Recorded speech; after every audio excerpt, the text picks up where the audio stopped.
오늘은 인생 최고의 만남이라는 제목으로 말씀 전하겠습니다. 세계적으로 유명한 작가이자 강사인 헬렌 켈러가 태어난 지 19개월 만에 뇌출혈이 생겼어요. 그 바람에 평생을 시각장애 또 청각장애를 안게 되었습니다. 그러니까 보지도 못하고 또 듣지도 못하고 말하지도 못한 채 평생을 그렇게 살아가게 됐어요. 결국 이제 어떤 교육을 받을 수가 없는 거죠. 그래서 음식을 먹을 때도 손으로 그냥 아무렇게나 먹고, 또 마음에 들지 않으면 무엇이든지 물건 같은 것을 던지기도 하고, 마치 야수와 같은 모습으로 그렇게 어린 시절을 살았다고 합니다. 그런 헬렌 켈러의 인생에 한 줄기 서광이 비쳤는데 바로 설리반 선생님과의 만남이에요. 설리반 선생님은 헬렌에게 인생에 필요한 모든 것들을 하나씩 가르쳐주기 시작했습니다. 먼저 수화를 가르쳐주고요, 또 하다못해 세수하는 법, 또 밥 먹을 때는 포크와 나이프를 사용하는 법, 그렇게 필요한 것들을 하나둘씩 그렇게 가르쳐주기 시작했습니다. 또 재미난 예배가 하나 있더라고요. 어느 날 헬렌이 정원에서 꽃 한 송이를 가지고 왔습니다. 그리고 설리반 선생님께 그 꽃을 선물로 드렸어요. 설리반 선생님이 이 헬렌의 손바닥에 글을 썼습니다. 뭐냐면 I love you, 사랑해 라고 글을 썼습니다. 헬렌이 이제 고개를 갸웃거렸어요. 사랑이라는 게 뭘까? 모르는 거니까. 그래서 그때 설리반이 헬렌의 손을 잡고 헬렌의 가슴에다가 대주면서 심장이 콩닥콩닥 뛸 거 아닙니까? 이게 바로 사랑이야. 그렇게 하나둘씩 필요한 것들을 가르치기 시작을 했습니다. 마침내 헬렌 켈러는 하버드 대학교에 입학하고 또 우수한 성적으로 졸업을 하고요, 세계적으로 유명한 작가가 되었습니다. 헬렌 켈러가 이런 인생의 변환점을 맞이할 수 있었던 이유가 무엇입니까? 바로 설리반 선생님과의 만남 때문입니다. 그 한 사람과의 만남을 통해서 인생이 180도 바뀌어지게 되었습니다. 오늘 그 말씀을 보니까요, 예수님께서 나인이라고 하는 성에 들어가고 있는 중입니다. 그 성문에 이제 가까이 도착할 무렵 한 장례식장 행렬과 마주치게 됐어요. 12절 말씀인데 우리 같이 한번 읽겠습니다. 성문에 가까이 이를 때에 사람들이 한 죽은 자를 메고 나오니 이는 한 어머니의 독자요 그의 어머니는 과부라. 그 성에 많은 사람도 그와 함께 나오거늘. 아멘. 여기 보면 사람들이 한 죽은 사람을 메고 나옵니다. 죽은 자는 독자예요. 그리고 그 어머니는 과부입니다. 여러분, 이 장례가 얼마나 슬프고 안타까운 장례입니까? 과부 어머니의 독자 아들이 죽었으니까 온 성이 너무나 슬픔에 사로잡혔습니다. 그래서 성 안에 있는 많은 사람들이 그 장례에 동참해서 그 장례 행렬이 지금 성문 밖으로 나오려고 하는 거예요. 근데 그 슬픈 장례 행렬이 바로 예수님과 맞닥뜨리게 됩니다. 예수님을 만나게 되죠. 근데 예수님을 만나고 난 다음에 그 장례 행렬에는 큰 변화가 생겼습니다. 예수님께서 죽은 아들을 살려주셨고요, 사람들은 하나님 앞에 영광을 돌렸습니다. 큰 선지자가 우리 가운데 일어나셨도다. 깜짝 놀라면서 하나님을 찬양하기 시작했습니다. 너무나도 슬프디 슬픈 장례 행렬이 감탄과 기쁨과 감사의 현장으로 변하는 것을 우리는 보게 됩니다. 이 모든 것이 예수님과의 만남 때문에 일어난 일이에요. 우리 인생도 마찬가지입니다. 여러분, 만남이라는 게 얼마나 중요합니까? 좋은 친구를 만나는 것 굉장히 소중한 일이고요, 또 인생을 살아가면서 평생에 귀감이 될 만한 스승을 만난다는 것, 그것도 너무나 소중한 일입니다. 만남이 중요합니다. 그런데 그 모든 만남 중에 가장 최고의 만남은요, 예수님과의 만남입니다. 눈물과 죽음을 향한 행렬은 예수님과의 만남을 통해서 생명과 감사와 기쁨을 향한 행진으로 바뀌어질 수 있습니다. 오늘 예배에 나오신 우리 모든 성도님들 가운데 예수님과의 만남이 있기를 주님의 이름으로 축원합니다. 주님과의 만남을 통해 우리 가운데 있는 죄악과 허물이 사함받고 하나님의 영원한 복을 누릴 수 있는 그런 자리가 되기를 다시 한번 주님의 이름으로 축원합니다. 이런 관점에서 오늘 말씀을 보면서 이 인생 최고의 만남을 위해서 우리가 알아야 될 것을 세 가지로 한번 정리해 보았습니다.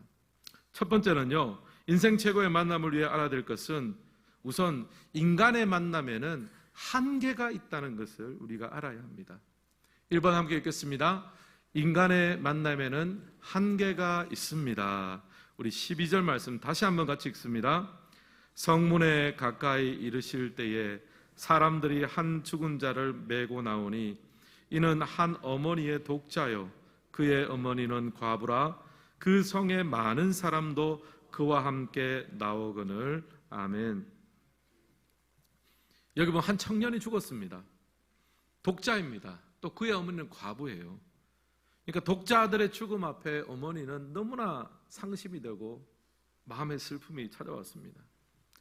저도 이제 목회를 하고 목사 사역을 감당하다 보니까 장례식장에 아무래도 좀 자주 가는 편이에요. 사실 모든 장례는 다 슬픈 장례입니다. 그래도 연세가 고인께서 어느 정도 연세가 좀 지긋하게 드시고 돌아가면 좀 아쉬움은 조금 덜하지요.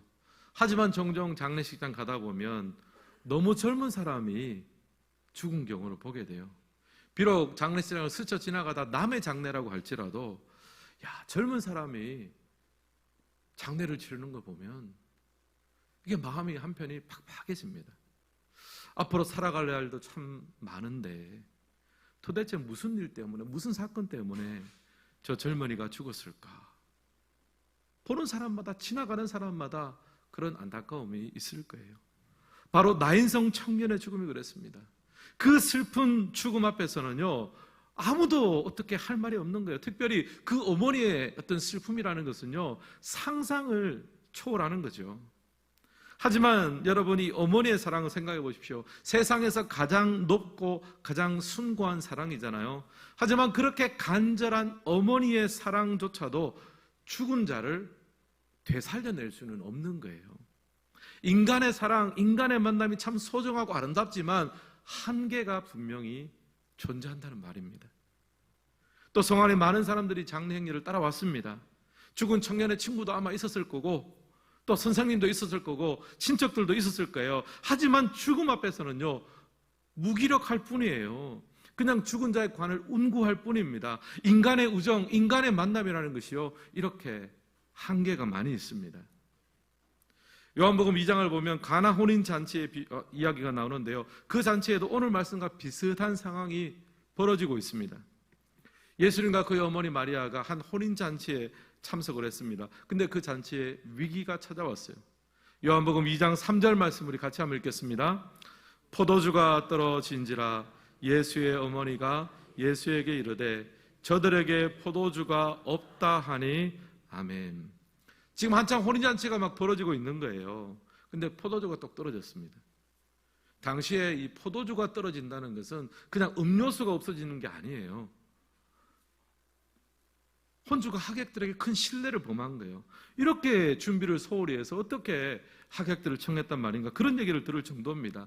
혼인잔치가 지금 이제 중단되게 생긴 거예요. 위기 중에 위기입니다. 포도주가 떨어진지라. 사랑하는 성도 여러분, 그리고 오늘 이 예배의 자리에 초대되어 나온 여러분들, 여러분의 인생의 포도주는 넉넉하십니까? 정말 행복하십니까? 진정으로 평안한 삶을 살고 계신가요? 여러분, 우리 가운데 행복하게 살고 싶지 않은 사람이 어디 있겠습니까? 여러분, 우리 가운데 잘 살고 싶지 않은 사람이 어디 있겠어요? 우리는 누구나 다 잘 살기를 원하고 누구나 다 행복하게 살기를 원합니다. 그런데 우리의 문제가 뭡니까? 잘 살고 싶고 행복하게 살고 싶지만 그렇게 살아갈 능력이 없는 것이 바로 우리의 안타까운 현실이에요. 포도주가 떨어진지라. 이것이 바로 우리의 영적인 현실입니다. 그리고 여러분, 우리 인생에는 참 하나님께서 허락하신 많은 만남들이 있죠. 만남의 축복들이 있습니다. 가족 간에 보면 배우자와의 만남도 있고, 또 부모님을 만나고 자녀를 만나고, 또 이웃과의 만남도 있죠. 요즘은 여러분, 좋은 이웃 만나는 게 얼마나 큰 축복입니까? 아파트 새로 이사 가면 위층과 아래층에 까다롭지 않은 사람을 만나게 해주십시오. 요즘 그 층간소음 문제 뉴스에도 많이 나잖아요. 이처럼 여러분, 우리가 인생을 살아가면서 만남이라는 게 참 소중한데요. 근데 생각해 보면요, 그 만남들 중에 행복하고 좋은 만남도 있지만요, 때로는 부담이 되고, 때로는 상처가 되고, 때로는 실망이 되는 그런 만남도 많이 있습니다. 사람과의 사랑, 사람과의 우정, 사람과의 만남에는 한계가 있습니다. 한 여성이 이런 글을 남겼습니다. 한번 누가 남긴 글인지 한번 들어보세요. 나는 가질 수 있는 모든 것을 가졌습니다. 나는 젊습니다. 나는 건강하고 부족한 것이 없습니다. 미래도 보장되어 있습니다. 그런데 이렇게 공허합니다. 누구의 글이냐면요, 유명한 영화배우 마를린 몰로의 글입니다. 그리고 그녀가 죽기 전에 이런 말을 했다고 합니다. 내 인생은 파장하여 문 닫는 해수욕장과 같다. 여러분, 그 시대에 가장 아름다웠던 영화배우였고, 돈도 많이 있고 건강하고 죽었을 때가 36밖에 안 됐대요. 그리고 주위에 친구들이 얼마나 많았겠습니까? 그 많은 것들, 많은 또 건강, 많은 돈이 있었지만 스스로 느끼는 거예요. 내 인생의 포도주는 떨어져 갔다. 인간의 만남, 인간의 사랑, 인간의 우정에는 한계가 있음을 어쩌면 가장 많이 누린 그 사람이 이런 고백을 하는 거예요. 제가 몇 주 전에 소개해드린 시가 있습니다. 칼릴 지브란의 시인데요, 제가 다시 한번 읽어드리겠습니다. 그대여 기쁠 때 가슴속을 깊이 들여다보라. 그러면 깨닫게 되리라. 그토록 기쁨을 주었던 바로 그것이 바로 그대의 슬픔의 원천임을. 그대여 슬플 때도 가슴속을 들여다보라. 그러면 깨닫게 되리라. 그토록 기쁨을 주었던 바로 그것 때문에 그대가 눈물 흘리고 있음을. 여러분, 시인이 지금 노래하잖아요. 기쁠 때 우리 가슴속을 들여다보래요. 그토록 기쁨을 주는 것이 원래는 슬픔의 원천이었대요. 반대로 슬플 때도 자신의 가슴을 들여다보래요. 예전에 그렇게 기쁨을 주었던 그것 때문에 지금은 슬픔의 눈물을 흘린다는 거예요. 무슨 말입니까? 이 세상에 있는 것들은요, 기쁨의 원천이 되기도 하지만 동시에 슬픔의 원천이 되기도 합니다. 한계가 있고요, 포도주가 떨어지는 것을 막을 수가 없습니다. 사랑하는 성도 여러분, 또 오늘 초대되어 나신 여러분들, 인간의 만남에는 한계가 있습니다. 우리가 인정하든지 인정하지 않든지 인생의 포도주는 떨어져 가고 있습니다. 오늘 이 시간 예수님과의 만남을 통해서 우리 인생에 하나님이 허락하시는 행복과 보람과 가치를 가득 발견하고 누릴 수 있기를 주님의 이름으로 축원합니다. 두 번째, 인생 최고의 만남을 위해 알아야 될 것은 예수님과의 만남에는 참된 회복이 있다는 사실이에요. 2번 함께 읽겠습니다. 예수님과의 만남에는 회복이 있습니다. 14절 말씀도 우리 함께 읽겠습니다. 가까이 가서 그 관에 손을 대시니 맨 자들이 서는지라. 예수께서 이르시되 청년아 내가 내게 말하노니 일어나라 하시매. 아멘. 여기 보면 예수님께서 말씀을 하세요. 청년아 내가 내게 이르노니 일어나라. 근데 여러분, 말씀 가만히 보십시오. 누구에게 지금 예수님 명령하고 있습니까? 죽은 자한테 명령을 해요. 여러분, 만약 제가 장례식 가가지고 죽은 사람한테 누구야 일어나라 그러면 여러분 저보고 목사님, 우리 목사님 이제 드디어 미쳤구나 그럴 거 아닙니까? 세상에 죽은 자한테 명령할 수 있는 사람은 아무도 없어요. 온 세상을 만드시고 지금도 붙들고 계시는 창조적인 능력을 가지고 계시는 예수님만이 죽은 자에게도 명령할 수가 있습니다. 저는 이 말씀을 묵상하면서 가슴이 뛰었습니다. 여러분, 우리의 인생 가운데 죽어 있는 것 같은 부분들 있잖아요. 우리의 절망과 상처와 아픔이 예수님을 만나서 다시 회복될 수 있습니다. 절망아 상처야 문제야 내가 내게 말하노니 너는 일어날지어다. 이 예수님의 음성이 오늘 우리 심령 가운데 들려지기를 주님의 이름으로 축복합니다. 그리고 나서는 어떻게 됐습니까? 15절 보니까요, 죽었던 자가 일어나 앉고 말도 하거늘 예수께서 그를 어머니에게 주시니. 죽었던 아들 예수님께서 다시 살려주시고 다시 품에 안으니까 이 어머니의 기쁨이 얼마나 대단했겠습니까? 이처럼 예수님과의 만나면요, 참된 회복의 역사가 있습니다. 요한복음 2장에 나오는 가나 혼인잔치에도 비슷한 회복의 역사가 있었어요. 이제 혼인잔치는 포도주가 떨어져가지고 파장이 될 위기에 처했었죠. 그때 예수님의 어머니 마리아가 하인들에게 이야기합니다. 저기 예수님에게 가서 예수님이 무엇이라고 말씀하든지 그대로 따라라. 그래서 이제 하인들이 가서 예수님께 이 상황을 보고를 하니까 예수님께서 엉뚱한 말씀을 하셔요. 뭐냐 하면은 그 잔치집에 돌 항아리가 6개가 있는데 그 돌 항아리에 물을 가득 채우라는 거예요. 여러분, 그 유대인의 집에는 있는 돌 항아리는 어떤 돌 항아리냐면 손 씻는 돌 항아리입니다. 바깥에 이제 뭐 다니다 보면 손도 그렇고 발도 더러울 거잖아요. 그러면 거기 있는 물 한 바가지를 떠서 손도 씻고 발도 씻는 거예요. 바가지가 없으면 손으로 쓱 담가가지고 그렇게 씻는 겁니다. 지금 여기 뭐 잔치에 얼마나 많은 사람이 왔겠습니까? 그러면 그 돌항아리에 남아있는 물이 어떤 물이겠습니까? 깨끗한 물이겠습니까? 아니죠. 모르긴 해도 흙탕물이었을 거예요.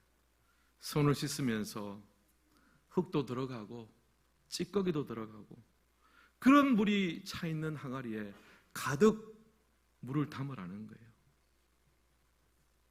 어떻게 보면 용도가 끝난 물인데 거기다 채우라는 겁니다. 다 사용하고 이제 버릴 일만 남았는데 거기다가 물을 다시 채우라는 거예요. 그리고 예수님께서는 그 물을 향기 나는 포도주로 만들어 주시겠다고 약속하셨습니다. 사랑하는 성도 여러분, 예수님과의 만남에는 회복이 있습니다. 어쩌면 손 씻고 남은 물 같은 우리네 인생, 다 쓰고 버려야 될 같은 물과 같은 인생도 우리가 예수님을 만나면요, 주님의 향기 나는 인생으로 변할 수 있습니다.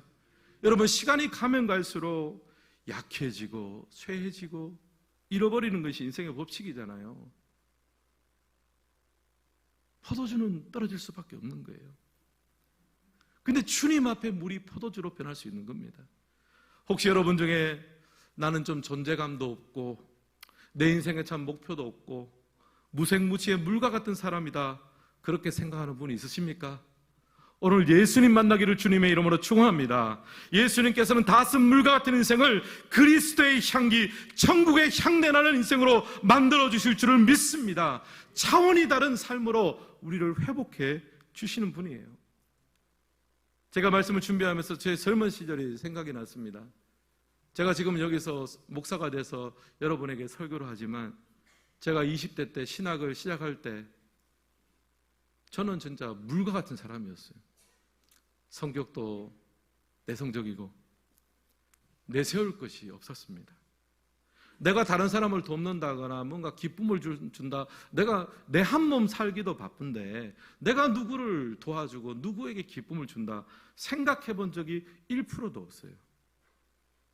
근데 제가 주님을 만나고 제 인생을 주님 앞에 드리고 이제 수십 년의 시간이 지났습니다. 부족하지만 주님은 저에게 향내를 나게 하셨습니다. 인간의 죄악된 냄새가 아니라 그리스도의 향기를 풍기는 자가 되게 하셨습니다. 기쁨이 끊어진 사람들에게 하나님의 기쁨을 전달하는 종이 되게 하셨습니다. 사랑하는 성도 여러분, 그리고 초대받아 오신 여러분들, 우리가 바로 나 인생에 죽었던 청년과 같습니다. 포도주가 떨어진 현실과 같습니다. 이것이 바로 우리의 현실입니다. 그러나 우리가 이 시간 예수님 앞에 나아간다면, 예수님을 만난다면 우리는 다시 일어나고 다시 회복될 줄을 믿습니다. 그 은혜 오늘 누리시기를 주님의 이름으로 축원합니다. 마지막 세 번째로 인생 최고의 만남을 위해 알아야 될 것은 예수님과의 만남에는 영생의 축복이 있다는 사실입니다. 3번 함께 읽겠습니다. 예수님과의 만남에는 영생이 있습니다. 앞서 인생 최고의 만남을 위해서 알아야 될 것을 두 가지로 말씀드렸죠. 먼저는 인간의 만남에는 한계가 있다, 그 말씀을 드렸습니다. 우리는 살아가면서 좋은 사람도 만납니다. 또 좋은 관계를 형성합니다. 근데 인간이 주는 위로, 사랑, 격려에는 한계가 있습니다. 때로는 우리가 기뻐했던 것이 우리에게 슬픔의 원천이 되기도 하는 거잖아요. 인간의 만남, 인간의 위로, 인간의 사랑에는 한계가 있어요. 둘째로 예수님과의 만남에는 참된 회복이 있다고 말씀드렸습니다. 주님은 나인성 과부의 죽은 아들을 살려내셨습니다. 구정물을 포도주로 만드셨습니다. 이제 다 사용되고 아무 쓸모없는 것처럼 느껴지는 인생도 예수님을 만나면 다시 회복되어져서 향내나는 인생으로 살 수 있습니다. 예수님과의 만남, 우리에게 참된 회복을 주세요. 마지막으로 예수님과의 만남이 왜 우리에게 최고의 만남이 될 수 있습니까? 예수님과의 만남에는 영원한 생명이 들어있기 때문입니다. 요한복음 3장 16절 우리 같이 한번 읽겠습니다. 하나님이 세상을 이처럼 사랑하사 독생자를 주셨으니 이는 그를 믿는 자마다 멸망하지 않고 영생을 얻게 하려 하심이라. 아멘. 하나님은 세상을 사랑하셔서 독생자를 보내주셨습니다. 여기서 독생자는 예수님을 말합니다. 그리고 그 예수님을 믿는 자에게는 하나님의 자녀가 되는 것을 줄 뿐 아니라 영원한 생명을 얻게 하십니다. 근데 여러분, 성경에서 말하는 영생은요, 단순하게 현대의 생명을 계속 이어나가는 것이 아닙니다. 창조주이신 하나님의 생명에 동참하는 거예요. 죽어서 누리는 영생은요, 예수님의 부활에 동참하는 것이고요, 살아서 누리는 영생은 다시 일어서라 말씀하시는 예수님의 음성을 듣고 낙심과 좌절의 자리에서 회복되고 일어나는 것입니다. 그래서 손 씻은 물, 구정물 같은 인생이 그리스도의 향기가 배어진 인생으로 거듭나는 것이 오늘 이 시간 우리에게 주시는 영생의 시작이요 영생의 능력입니다. 사랑하는 성도 여러분, 그리고 오늘 초대되어진 여러분들, 저는 여러분이 예수님을 만나는 시간이 되기를 소망합니다.